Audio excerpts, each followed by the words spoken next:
Hello दोस्तों, कैसे हो आप लोग। स्वागत है आपका आपके चैनल प्रतिदिवस अड्डा में। दोस्तों, आज हम लोग यहाँ पर देखने वाले हैं डीएलएड सेकंड सेमेस्टर का साइंस का क्लास है।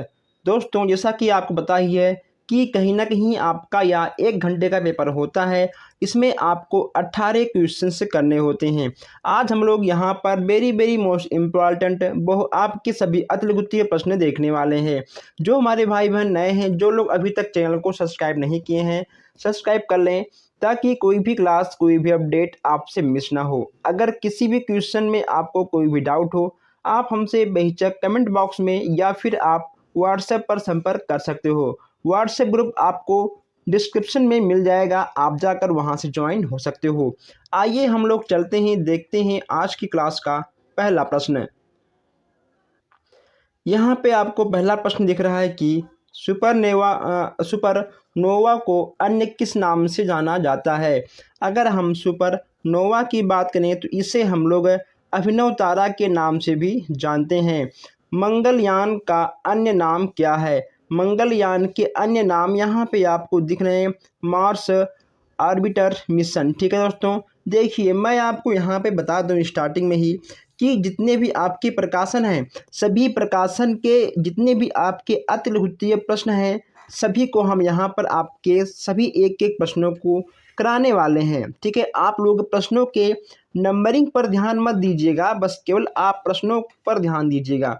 क्योंकि जितने भी आपके प्रकाशन हैं, राधा हैं, पवन है, राजन है, ओके दोस्तों, अग्रवाल हैं, यानी जितने भी आपके हैं, हम सारे प्रकाशन के बुक को यहाँ पर ले लेंगे। इसके बाद यहाँ पे आपका एक प्रकाशन और आता है वीपीएम। ठीक है, वीपीएम प्रकाशन को भी हमने यहाँ पर लिया है। नेक्स्ट यहाँ पे आपका है मंगलयान मंगल ग्रह की कक्षा में कब पहुँचता था।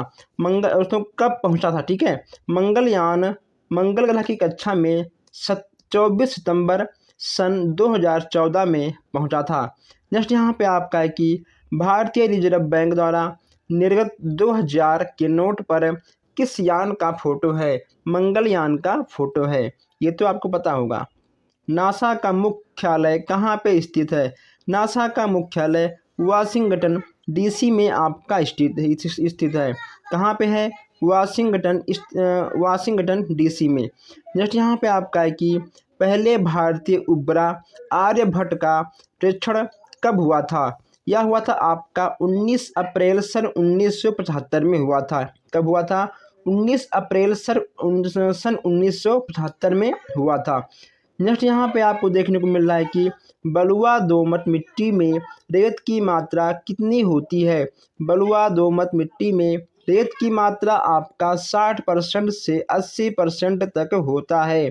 नेक्स्ट यहाँ पे आपका है नाइट्रोजन उर्वरक से पौधे कैसे बढ़ते हैं। नाइट्रोजन उर्वरक से पौधे अतिशीघ्र तरीकों से बढ़ते हैं।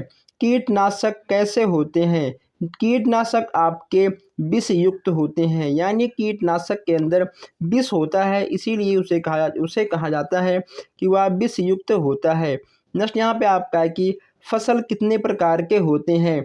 फसल आपके 3 प्रकार के होते हैं, खरीफ की फसल, रबी की फसल और जायद की फसल।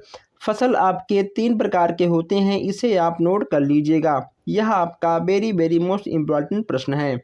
नेक्स्ट यहाँ पे आपका है मिट्टी पटल हल किस आकार का कूढ़ काटता है। यह हो जाएगा आपका आयताकार का। ठीक है, चलिए आगे बढ़ते हैं। मैस्टन हल का मुख्य कार्य क्या होता है। यह ऊपर की मिट्टी को नीचे, नीचे की मिट्टी को ऊपर करता है। ऐसे प्रश्न आपके एग्जाम में आ ही जाते हैं। नेक्स्ट यहाँ पे आपका है कार्य होने के लिए क्या आवश्यक है। कार्य होने के लिए बल तथा बल की दिशा में विस्थापन दोनों आवश्यक है। कार्य कैसी राशि है। कार्य अदिश राशि है। यम के एस पद्धति में कार्य का मात्रक क्या होगा। यम के एस पद्धति में कार्य का मात्रक जूल अथवा न्यूटन मीटर आपका हो जाएगा। आप लोग क्लास को एक बार शेयर कर दीजिए। नेक्स्ट यहाँ पे आपका है कार्य कब शून्य होता है। जब विस्थापन बल की दिशा के लंबवत हो तथा वृत्ताकार गति में कार्य शून्य हो जाता है। नेक्स्ट यहाँ पे आपका है किन दशाओं में किसी पिंड पर बल लगाने पर बल के द्वारा किया गया कार्य शून्य होता है। इसमें आपका क्या होगा? जब पिंड का विस्थापन शून्य हो अथवा बल पिंड की गति के लंबवत हो। ठीक है दोस्तों, चलिए यहाँ पे आपको और भी अच्छे अच्छे प्रश्न मिलने लगेंगे। नेक्स्ट यहाँ पे आपका है, शून्य कार्य के लिए बल तथा विस्थापन की दिशाओं के बीच कितना कोण होना चाहिए? बल तथा विस्थापन के बीच 90 अंश का कोण होना चाहिए। नेक्स्ट यहाँ पे आपका है, ऊर्जा अदिश राशि है अथवा सदिश राशि है? ऊर्जा आपका अदिश राशि के अंतर्गत आएगा। ऊर्जा का मात्रक क्या होता है? ऊर्जा का मात्रक जूल होता है। कार्य तथा सामर्थ्य में क्या संबंध है? कार्य बराबर सामर्थ्य गुणे समय, यानी कार्य मतलब W, W का मतलब वर्क। ठीक है, W बराबर P गुणे T। ठीक है दोस्तों, चलिए आगे बढ़ते हैं।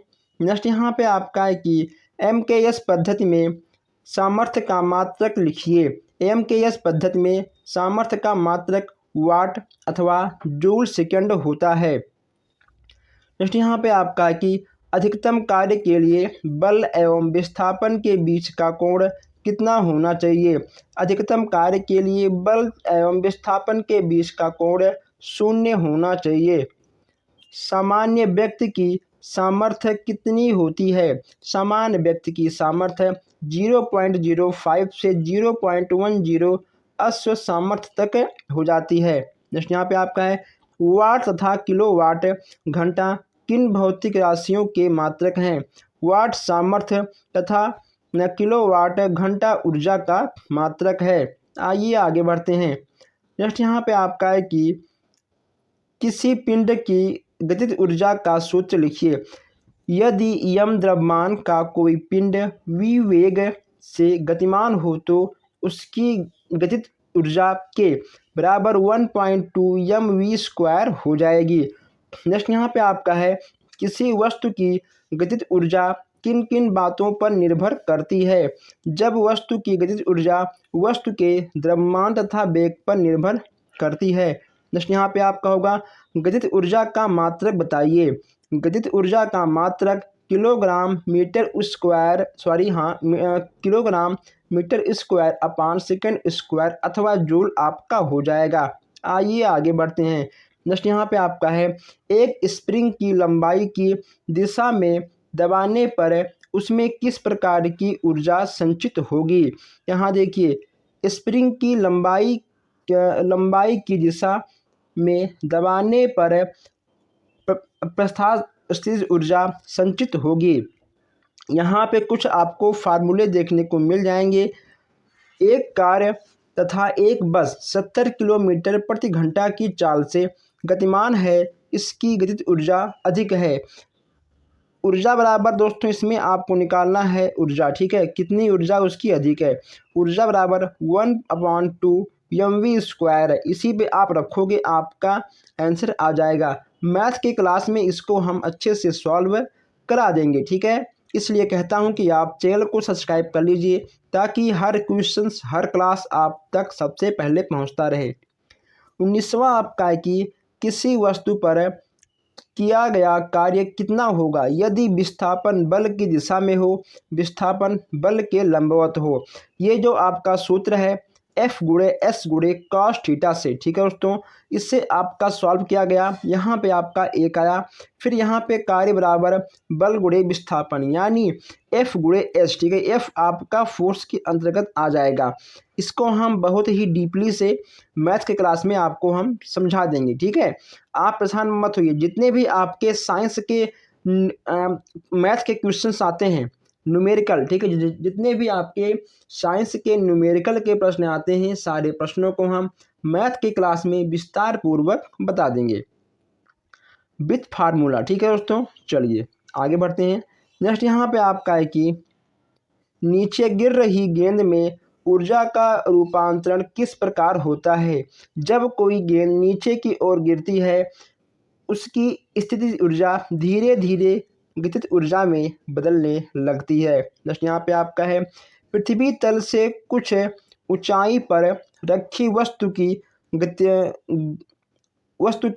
गुरुत्वीय स्थिति ऊर्जा का सूत्र लिखिए। दोस्तों यहाँ पे आपको सूत्र दिख रहा है U बराबर m गुणे जी गुणे एच जूल, जहाँ जी आपका गुरुत्वीय त्वरण हो जाएगा। आइए आगे बढ़ते हैं।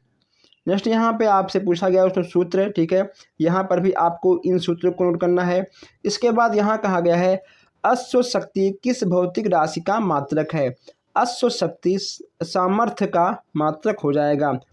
1 ग्राम द्रव्यमान को ऊर्जा में बदल देने पर कितनी ऊर्जा प्राप्त होगी।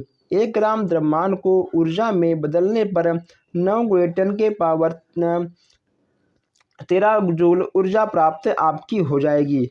अब यहाँ पर देखिए सबसे मोस्ट इम्पॉर्टेंट बार बार आने वाला प्रश्न यहाँ पे आपको देखने को मिल रहा है। नवीनीकरण एवं अनवीनीकरण संप्रदा का मुख्य अंतर क्या है। नवीनीकरण जो आपके संप्रदा हैं वह है जो भविष्य में समाप्त नहीं होता, जैसे आपका पवन हो गया, आपका जल हो गया, आपका सौर ऊर्जा हो गया, ठीक है। आपका सौर ऊर्जा, आपका पवन, आपका जल, यह आपके नवीनीकरण में आएंगे, ये भविष्य में समाप्त नहीं हो सकते। जबकि जो हमारे अनवीनीकरण हैं ये हमारे भविष्य में समाप्त हो सकते हैं, जैसे आपका कोयला, पेट्रोल, डीजल, केरोसिन, ये सब आपके कहीं ना कहीं अनवीनीकरण में आएंगे, ये समाप्त हो जाएंगे। यहाँ पर फिर से आपसे एक बार फार्मूला पूछा गया है, फार्मूले को आप अलग पेज में नोट करते हुए आगे बढ़िएगा। सामर्थ्य बल तथा वेग में क्या संबंध है। सामर्थ्य बराबर बल गुणे वेग अर्थात P बराबर F गुणे V, ठीक है। चलिए ईंधन को परिभाषित कीजिए। ईंधन ऐसे ज्वलनशील पदार्थ हैं जिसका उपयोग ऊष्मा प्राप्त करने के लिए किया जाता है। इसकी निम्न 3 अवस्थाएं होती हैं। ईंधन की कितनी अवस्थाएं हैं ये भी आपसे पूछेगा। आपको लिखना पड़ेगा कि ईंधन की 3 अवस्थाएं होती हैं, ठोस ईंधन, द्रव ईंधन और गैसीय ईंधन। ये आपकी 3 प्रकार की ईंधन हो जाती हैं। आइए आगे बढ़ते हैं। नेक्स्ट यहाँ से पूछा गया है आपका कि अनत तल या झुका हुआ तल से क्या तात्पर्य है। किसी समतल तख्ते को क्षैतिज तल से किसी न्यून कोण पर झुकाकर रखते हैं तो तख्ते का तल अनत तल कहलाता है। नेक्स्ट यहाँ पे आपका है वेगानुपात से क्या तात्पर्य है। किसी की आयाम द्वारा चली गई दूरी तथा बोझ द्वारा चली गई दूरी के अनुपात को वेगानुपात कहते हैं। नेक्स्ट यहाँ पे आपका है सरल मशीनें कितनी प्रकार की होती हैं। सरल मशीनें 5 प्रकार की आपकी हो जाती हैं। नेक्स्ट यहाँ पे आपका है यांत्रिक लाभ किसे कहते हैं। उठाए गए बोझ तथा लगाए हुए बल की निष्पादित को यांत्रिक लाभ कहते हैं। नेक्स्ट यहाँ पे आपका है कि पहिए। देखिए यहाँ पर पहिया से आप क्या समझते हैं। पहिया एक सरल मशीन है जिससे भारी वस्तुओं को एक स्थान से दूसरे स्थान पर ले जाया जा सकता है। यह गोल होता है। पहिए के बारे में आप बहुत कुछ लिख सकते हो। नेक्स्ट यहाँ पे आपका है तृतीय प्रकार के उत्तोलक के 2 उदाहरण आपको देना है। उत्तोलक आप लोग जरूर पढ़ के जाइएगा। उत्तोलक जब हम आपको साइंस का नोट्स बनवा रहे थे हमने उसमें आपको उत्तोलक के बारे में बहुत ही अच्छे से बताया था। तृतीय उत्तोलक के बारे में यहाँ पे आपसे कहा गया है। इसमें आपका होगा चिमटा और चाकू। चलिए आगे बढ़ते हैं। नेक्स्ट यहाँ पे आपका है कि सरल मशीन कितने प्रकार की होती हैं। ये आपकी 5 प्रकार की होती हैं। दोस्तों सरल मशीन आपकी 5 प्रकार की हो जाती हैं। पहला आपका है उत्तोलक, पैच, झुका तल, घिरनी, पहिया और धुरी, ठीक है। ये आपके सरल मशीन के अंतर्गत आ जाएंगी। जो हमारे भाई बहन अभी तक चैनल को सब्सक्राइब नहीं किए हैं सब्सक्राइब कर लें ताकि कोई भी प्रश्न, कोई भी अपडेट, कोई भी क्लास आपसे मिस ना हो। सबसे अच्छा क्वेश्चन है कोशिका की खोज सर्वप्रथम किस वैज्ञानिक ने की थी। कोशिका की खोज सर्वप्रथम रॉबर्ट हुक ने की थी। कब की थी। 1665 ईस्वी में किया था। DNA RNA का पूरा नाम क्या है। डीऑक्सी राइबो न्यूक्लिक अम्ल, आरएनए का आपका हो जाएगा राइबो न्यूक्लिक अम्ल। डीएनए आरएनए के बारे में आप जरूर पढ़कर जाइएगा। चलिए आइए हम लोग आगे बढ़ते हैं। नेक्स्ट यहाँ पे आपको देखने को मिल रहा है पादप कोशिका। अब यहाँ पे आपसे कोशिका से प्रश्न बनेंगे। चलिए, पादप कोशिका की कोशिका भित्ति किस पदार्थ से बनी होती है? पादप कोशिका की कोशिका भित्ति समानता सेलुलोस नामक कार्बोहाइड्रेट से बनी होती है। टमाटर के छिलके का रंग पकने पर लाल क्यों हो जाता है? टमाटर के छिलके में उपस्थित हरित लवण फल के पकने पर वर्णी लवण में बदल जाता है, इसके कारण टमाटर लाल हो जाता है। प्रकाश संश्लेषण कोशिका के किस भाग में होती है? प्रकाश संश्लेषण कोशिका के भाग हरित लवण में होती है। हरित लवण तथा अरबी लवण में क्या अंतर है? हरित लवण में हरा लवण यानी क्लोरोफिल होता है। ठीक है दोस्तों, इसमें आपको क्लोरोफिल देखने को मिल जाता है। नेक्स्ट यहाँ पे आपका है ऊर्जा की विमुक्त पादप कोशिका के किस अंग द्वारा होती है? ऊर्जा की विमुक्त पादप कोशिका के अंग माइटोकॉन्ड्रिया के द्वारा होती है। नेक्स्ट यहाँ पे आपका है राइबोसोम का क्या कार्य है? प्रोटीन संश्लेषण। ठीक है, नेक्स्ट यहाँ पे आपका है कि कोशिका में प्रोटीन या संश्लेषण किस भाग की सहायता से होती है? कोशिका में प्रोटीन का संश्लेषण राइबोसोम की सहायता से होता है। नेक्स्ट यहाँ पे आपका है कोशिका सिद्धांत के प्रतिपादक का नाम लिखिए। कोशिका सिद्धांत के प्रतिपादक जर्मन के उपस्थित विज्ञान शास्त्री मैथियास स्वीडन तथा जर्मन के ही प्राणी विज्ञान शास्त्री थियोडोर स्वान थे। आइए आगे बढ़ते हैं। नेक्स्ट यहाँ पे आपका है कि कोशिका में श्वसन क्रिया से मुक्त ऊर्जा का संचय किस पदार्थ में होता है? कोशिका में गतिज ऊर्जा का संचयन एटीपी में होता है। उसके बाद दोस्तों यहाँ पे कुछ आपको वैज्ञानिक के नाम देखने के मिल जाएंगे कि किसने किसका खोज किया था, यहाँ पे आपको दिख जाएगा। इसके बाद दोस्तों कुछ नाम आपको यहाँ पर भी देखने को मिल जाएंगे। ठीक है, देखिए आप इन नामों को लिख लीजिएगा। आप पहले इसका स्क्रीनशॉट खींचिए। आइए आप ठीक है पहले इसका स्क्रीनशॉट खींचिए और उसके बाद आप इसका भी स्क्रीनशॉट खींच लीजिएगा। ठीक है, चलिए आगे बढ़ते हैं। नेक्स्ट यहाँ पे आपको देखने को मिल रहा है कि किन्हीं दो पदार्थों के नाम लिखिए जिनमें सिस्टोलिथ पाया जाता है। रबड़ तथा बरगद के वृक्षों की पत्तियों में सिस्टोलिथ पाया जाता है। नेक्स्ट यहाँ पे आपका है अनुलिपिकरण किसे कहते हैं? डीएनए तथा आरएनए अणु का निर्माण अनुलेखन या अनुलिपिकरण कहलाता है। चलिए आगे बढ़ते हैं। नेक्स्ट यहाँ पे आपका है अनुवादकरण किसे कहते हैं? mRNA अणु से बने टेम्पलेट पर अमीनो अम्लों के जुड़ने से पॉलीपेप्टाइड श्रृंखला के बनने को अनुवादकरण कहते हैं। कुछ प्रश्न यहाँ पे आपको प्रोटीन से देखने को मिलेंगे। देखिए प्रोटीन संश्लेषण में यानी टीआरएनए का क्या योगदान है? टीआरएनए अमीनो अम्ल को राइबोसोम पर स्थित टेम्पलेट पर पहुंचता है। सर्वप्रथम कौन से अमीनो अम्ल के आनुवंशिक कूट का पता लगाया गया था? सर्वप्रथम फिनाइल एलेनिन के आनुवंशिक कूट यानी यूयूयू का पता चला था। डीएनए आरएनए ये सब चीज़ें बहुत मोस्ट इम्पॉर्टेंट हैं। डीएनए का कृत्रिम संश्लेषण सर्वप्रथम किसने किया? दोस्तों यहाँ पे देखिए कार्ल बर्ग एवं उनके साथियों ने सन 1957 में किया था।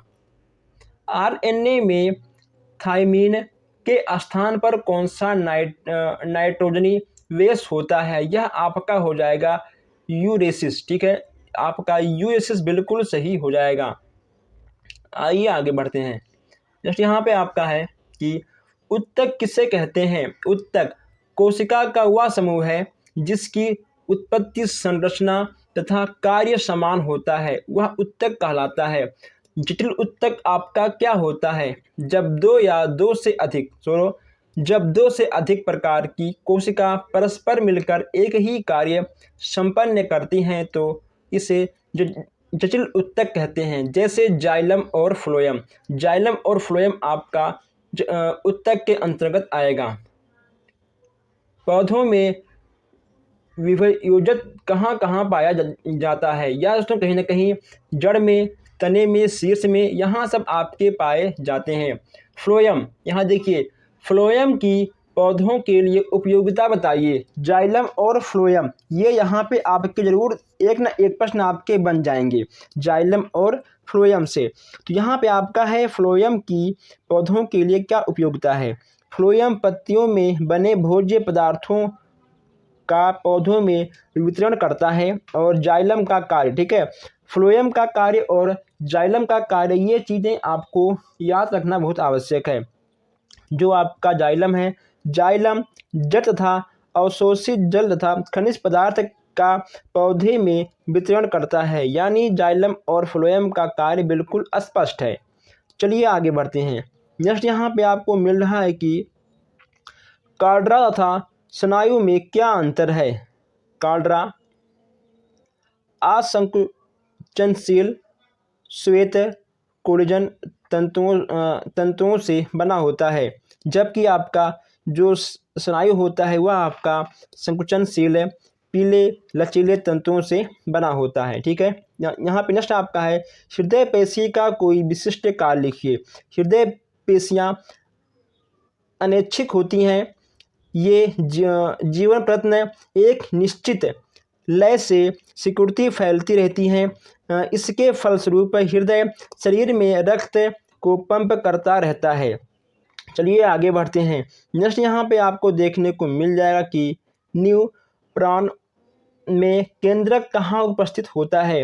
न्यूरॉन में केंद्रक कोशिकाएं में स्थित होती है। आगे बढ़ते हैं। नेक्स्ट यहाँ पे आपका है पादप उत्तकों के दो मुख्य समूहों के नाम बताइए। यहाँ पे आपको पादप उत्तकों के दो मुख्य समूहों के नाम देखने को मिल जाएंगे। इन चीज़ों को आपको रटना पड़ेगा, याद करना पड़ेगा। ये चीज़ें आप अपने मन से बनाकर कभी नहीं लिख पाओगी। ठीक है, जो आपके थ्योरी होते हैं आप उसे अपने मन से बनाकर लिख सकते हो। नेक्स्ट यहाँ पे आपका है कि अस्थाई उत्तक कितने प्रकार के होते हैं। अस्थाई उत्तक आपके 3 प्रकार के होते हैं, सरल, जटिल और विशिष्ट। ये आपके 3 आपके अस्थाई उत्तक के अंतर्गत आ जाएंगे। नेक्स्ट यहाँ पे आपका है प्राणियों के शरीर में पाए जाने वाले पेशीय उत्तकों का नाम लिखिए। अरेखित, रेखित तथा हृदय पेशी उत्तक, ये आपके 3 नाम यहाँ पे आपको देखने को मिल जाएंगे। जस्ट यहाँ पे आपका है जंतुओं के शरीर में पाई जाने वाली सबसे लंबी कोशिका का नाम लिखिए। ये हो जाएगा आपका तांत्रिका कोशिका। ठीक है, तांत्रिका कोशिका आपका बिल्कुल सही हो जाएगा।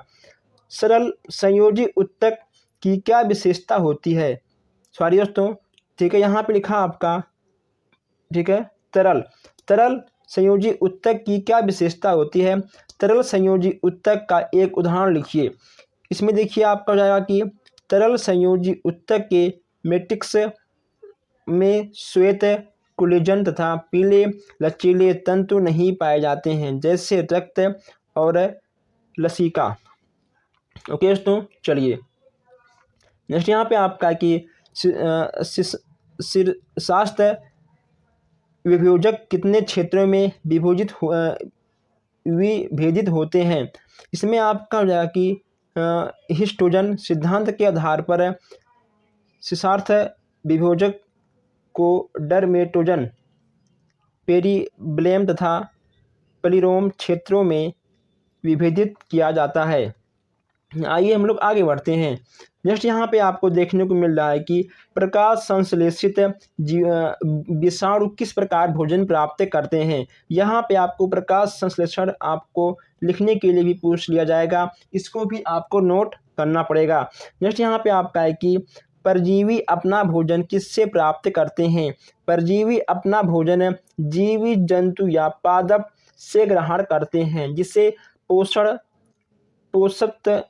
कहते हैं। ठीक है, जैसे यहाँ पे आपका है अमीबा में भोजन अंतःग्रहण किस किस प्रकार होता है। अमीबा शरीर सतह से कूटपात की सहायता से भोजन ग्रहण करता है। आगे बढ़ते हैं।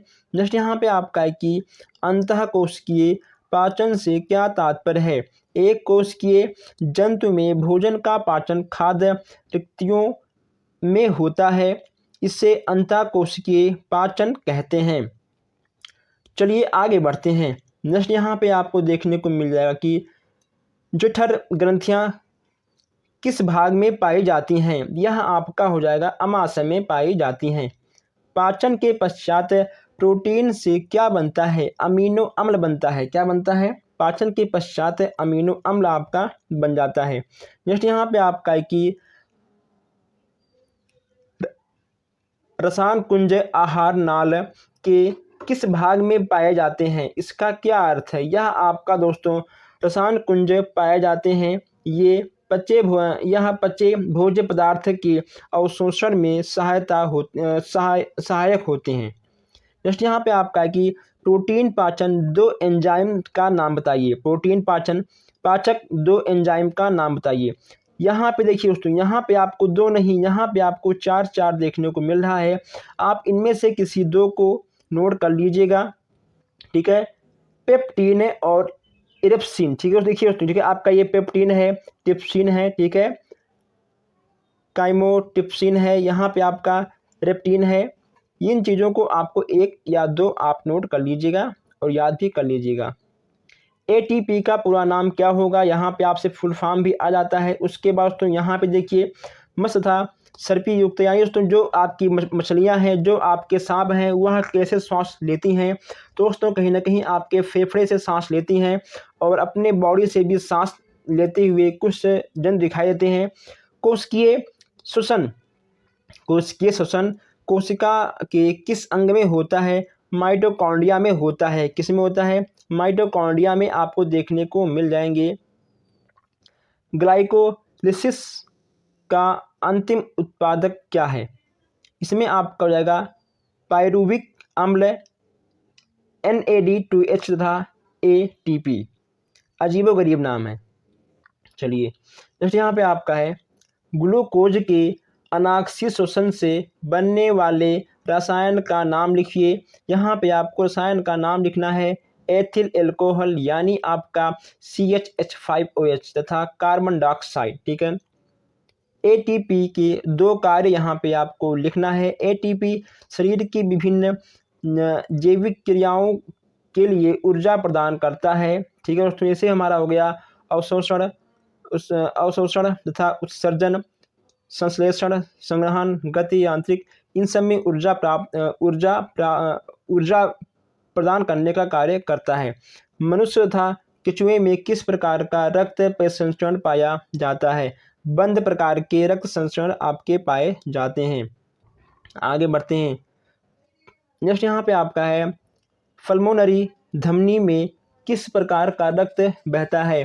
पल्मोनरी धमनी में शुद्ध रक्त आपका बहता है। नेक्स्ट यहाँ पे आपका है रक्त परिसंचरण की खोज सर्वप्रथम किस वैज्ञानिक ने की थी। इसमें आपके हो जाएंगे विलियम हार्वर्ड ने। ठीक है, नेक्स्ट यहाँ पे आपका है तरल संयोजी उत्तक के दो उदाहरण लिखिए। यहाँ पे आपका हो जाएगा रक्त तथा लसिका। रक्त और लसिका आपका सही हो जाएगा। नेक्स्ट यहाँ पे आपका है धमनी तथा शिरा में रक्त प्रवाह एवं रक्त के आधार पर अंतर कीजिए। धमनी में रक्त हृदय से शरीर के विभिन्न अंगों की ओर और शिराओं में अंगों से हृदय की ओर बहती है। ओके दोस्तों, चलिए नेक्स्ट यहाँ पे आपका है कि किस शिरा में शुद्ध रक्त बहता है। इसमें आपका हो जाएगा पल्मोनरी शिरा में आपका शुद्ध रक्त बहता हुआ मिल जाता है। नेक्स्ट यहाँ पे आपका है कि प्लाज्मा में जल की मात्रा कितनी होती है। प्लाज्मा में रक्त की मात्रा आपको 90% देखने को मिल जाएगा। प्रकाश संश्लेषण की परिभाषा आपको देना है, आप इसको एक बार पढ़ लेंगे। आप प्रकाश संश्लेषण के परिभाषा के बारे में बहुत कुछ लिख सकते हैं। नेक्स्ट यहाँ पे आपका है कि हरे पौधे किस वातावरण को शुद्ध करते हैं। हरे पौधे प्रकाश संश्लेषण क्रिया में यानी CO2 का उपयोग करके O2 मुक्त करते हैं, जिससे वातावरण आपका शुद्ध हो जाता है। CO2 लेते हैं और O2 यानी ऑक्सीजन छोड़ते हैं और कार्बन डाइऑक्साइड अपनी तरफ खींच लेते हैं। नेक्स्ट यहाँ पे आपका है प्रकाश संश्लेषण में मुक्त O2 का स्रोत बताइए। प्रकाश संश्लेषण क्रिया में O2 जल से मुक्त होता है। नेक्स्ट यहाँ पे आपका है तालाब में जहाँ जलीय पौधे अधिक होते हैं धूप में बुलबुले उठने दिखाई देते हैं। जलीय पादपों में प्रकाश संश्लेषण में फलस्वरूप मुक्त CO2 बुलबुले के रूप में जल से निकलते दिखाई देते हैं। दोस्तों बहुत ही अच्छा क्वेश्चन था। नेक्स्ट यहाँ पे आपका है कि प्रकाश संश्लेषण क्रिया में जल का विघटन होता है। प्रकाश संश्लेषण क्रिया में जल का विघटन होता है और O2 मुक्त होता है, किसने पता लगाया था, ये यहाँ पे आपको बताना है। ठीक है, तो यहाँ पे आपको देखने को मिल जाएगा हिल एवं स्कारिक्स ब्रिक्स ने पता लगाया था 1940 में। चलिए आगे बढ़ते हैं। नेक्स्ट यहाँ पे आपको देखने को मिल जाएगा कि गेनांग पेटोमीटर किस काम आता है। वाष्प उत्सर्जन की दर ज्ञात करने के लिए काम आता है। नेक्स्ट यहाँ पे आपका है रंध्रों का खुलना तथा बंद होना किस बात पर निर्भर करता है। रक्षक कोशिकाओं की इस सफित तथा सल्थ दशा पर। वाष्प उत्सर्जन के प्रकार लिखिए। वाष्प उत्सर्जन 3 प्रकार के होते हैं। यहाँ पे तीनों प्रकार आपको देखने को मिल जाएंगे। बरसात के दिनों में वाष्प उत्सर्जन की दर कम हो जाती है। क्यों? बरसात के दिनों में वायुमंडल की आर्द्रता के बढ़ जाने के कारण आपके वाष्प उत्सर्जन कम हो जाते हैं। मैं आपको बता दूं कि कुछ चीज़ें आपको अपने अनुभव से भी आप लिख सकते हैं। जाइलम की विभिन्न कोशिकाओं के नाम लिखिए। अब यहाँ पे आपको दोस्तों जाइलम के विभिन्न कोशिकाओं के नाम देखने को मिल जाएंगे, आप इसको नोट कर लीजिएगा। आइए आगे बढ़ते हैं। नेक्स्ट यहाँ पे आपका है कि मनुष्य के शरीर के मध्यस्थ भाग में कितने भागों में बांटा गया है। दोस्तों यहाँ पे देखिए मनुष्य के शरीर को 2 भागों में बांटा गया है। ठीक है, 2 भागों में बांटा गया है। कितने भागों में? 2 भागों में बांटा गया है। जितना पूछेगा बस केवल आपको उतना ही लिख के आना है। ये फालतू चीज़ें आपको नहीं लिखनी है, क्योंकि 1 घंटे में आपके पास इतना टाइम नहीं होता।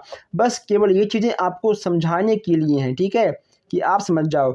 बस केवल कितने भागों में बांटा गया है, 2 भागों में बांटा गया है। ठीक है, दोनों का नाम लिख दीजिए, बस आप आगे बढ़ जाइए। ऐसे ही करने हैं आपको। रोंगटे क्यों खड़े होते हैं, ये यहाँ पे आपको बताने हैं। दोस्तों कभी कभी आपने देखा होगा कि रोंगटे हम सबके खड़े हो जाते हैं। रोम पूतिका से लगी एरेक्ट पिली पेशियों के संकुचित होने से रोंगटे खड़े हो जाते हैं। अब यहाँ पर दोस्तों रोम यानी बाल जीवित है या मृत है। दोस्तों कहीं ना कहीं बाल हम सबका जीवित है या मृत है, आप लोग इसे पढ़कर समझ जाएंगे। ठीक है, रोम का वह भाग जो त्वचा में स्थित है, ओके, तो वह जीवित है और जो बाहर है वह कहीं ना कहीं मृत है। ठीक है, जब हम बाल को उखाड़ते हैं दर्द होता है, क्योंकि जो अंदर का भाग है बाल का वह जीवित है और जो बाहर का है वह कहीं ना कहीं मृत है। ठीक है, चलिए आगे बढ़ते हैं। नेक्स्ट यहाँ पे आपका है कि जो हमारी नेत्र की दोस्तों जो हमारी नेत्र की पुतलियाँ हैं वह कौन सी ग्रंथियां खुलती हैं? इसमें आपका हो जाएगा मीबोमियन ग्रंथियां, ठीक है। श्वेत ग्रंथियां किस प्रकार शरीर ताप का नियंत्रण करती हैं, ये भी यहाँ पे आपको बताना है। शरीर का ताप बढ़ने पर श्वेत ग्रंथियों से पसीना आता है। देखिए दोस्तों, जब आपको अधिक गर्मी आती है ना, तो या बॉडी के टेम्परेचर को नॉर्मल रखने के लिए हम सबके बॉडी से पसीना बाहर निकलता है।